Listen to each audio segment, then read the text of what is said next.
and low perk. The idea of percussion really is to cover all frequency levels, low, mid and high. So your highs obviously hi-hats, your mids are like rim shots, and your lows are like bongos and tom-toms and so on, and you generally need a snare or a clap on every other kick. And the way that I've done my snares is getting two, and here and here, and I've panned them left and right, slightly delayed them so it gives it more width, and I've got different sounds like the kick. One's high and one's low, so that they sit nice together. I've got a clap in there as well, but it's very, very quiet. It just gives it a bit of extra something. Shaker, it's good to give things swing as well, so look into how to add swing on your DAW and start doing that. So if I can give you an example of swing, let's solo this. So this is my shaker. If I take the swing off on Ableton, there you go. That's with no swing. And then with swing.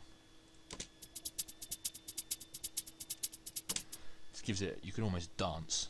I'm dancing to that right now. I'm sat in my chair dancing just with a bit of swing on a shaker. So do that to generally a lot of your percussion on Ableton. What I love about it is that you can also, within a loop, also put it into the same swing pattern, and it takes the transition points and basically knocks them into the groove of the entire track. So that is just amazing. Porn for producers. Moving on. Right, so we've taken care of percussion. So let's go down. We've got Gabriel here that's asking about mastering as well. His tracks are low in volume, so I'm going to cover that towards the end. Jason Patton, which is saying he wants to make a sub bass to make people empty their bowels on the dance floor. Well, as you saw earlier, a sub bass could simply be just a sine wave in any synth, literally just a sine wave. Knock up the EQ on around 70 Hertz, gives it a bit more oomph, and you can just add a bass line on top of it, you know, like a saw wave or something like that, and it really sort of makes it sound like a beefy bass line. But you know, keep your eyes peeled for a bassline tutorial for more on that. And that's about it. So let's move on to the mastering. Let's show you my master track.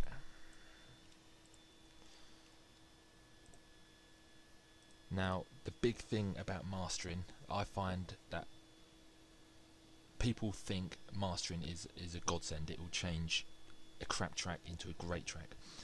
Now, that's all lies. A master should really be just about volumes and changing volumes of the entire track.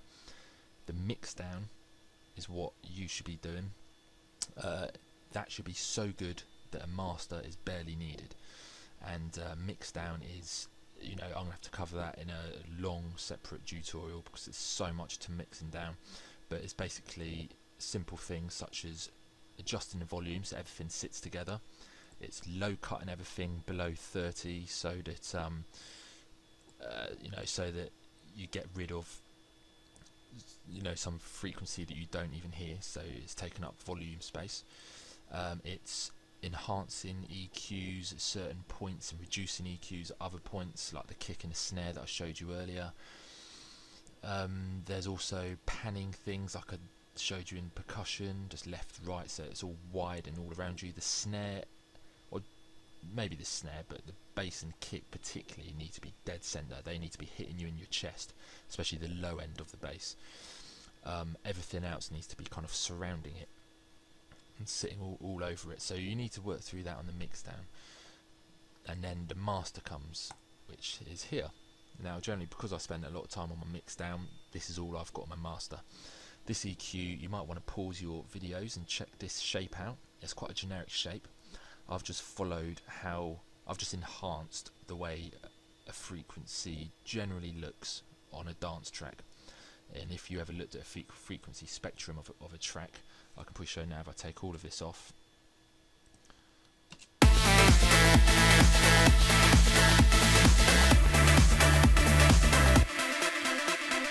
There, you can see it's low at this, high at the sub, high just before, you know, just above top end of the mid, and then it drops again at the high. So I've just enhanced that with my EQ and this should work on almost any dance track really, and it just, you know, makes things a lot more professional and takes out some of the harsh noises that you get around this frequency, enhances to give it a nice bit of sparkle, and obviously gives it a nice thud at the bottom.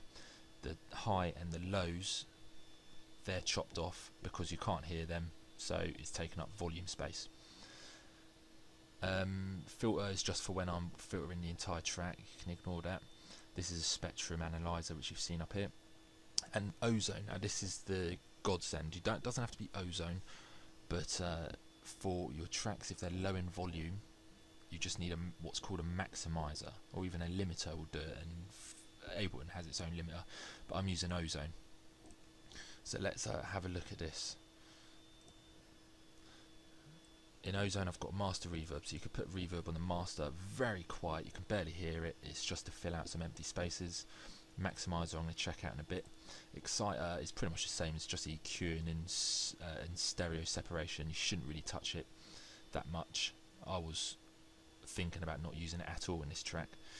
And stereo and imaging, now a sub should always be mono, that's pretty much common knowledge, and it should generally get wider and wider as you go up. Now because I did a good mix down of this track, I didn't need to add any widening to the top end, so I left that at 0. And also it's always worth checking things in mono. You can do this in any DAW that I've used, so it should sound good in mono. This is how mine sounds in mono.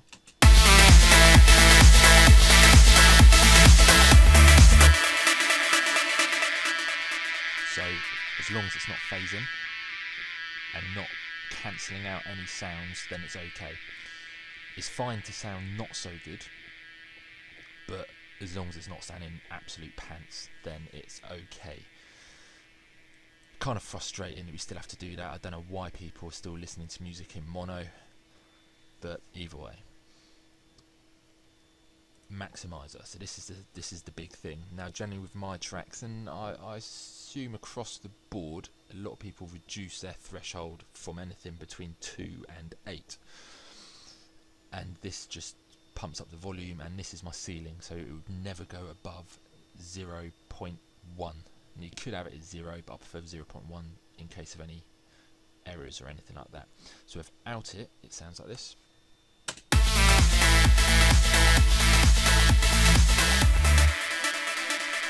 And with, it sounds...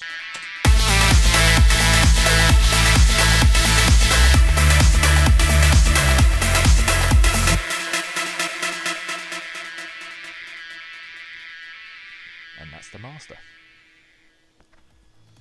Okay, so that brings an end to that one. As I say, I don't claim this to be a complete tutorial on things. It's impossible to give a tutorial on an entire track on YouTube. I'm going to break it down, do some in the future as long as I've got the support. So please get yourselves on my Facebook page, which is facebook.com/officialjoeyv. Any of the others that I mentioned before. Share this video with your friends, subscribe to me on YouTube, comment me on YouTube so that it gets knocked up the the YouTube charts, if you like. And yeah, hopefully I can bring you some in the future. There's also many things I'm doing now, such as doing one-on-one training. I'm also producing tracks for people. For any information like that, you can contact my manager on info@vbreed.com. I'll leave that information on the video. Elsewhere, you'll find it, I'm sure. See you later. Bye.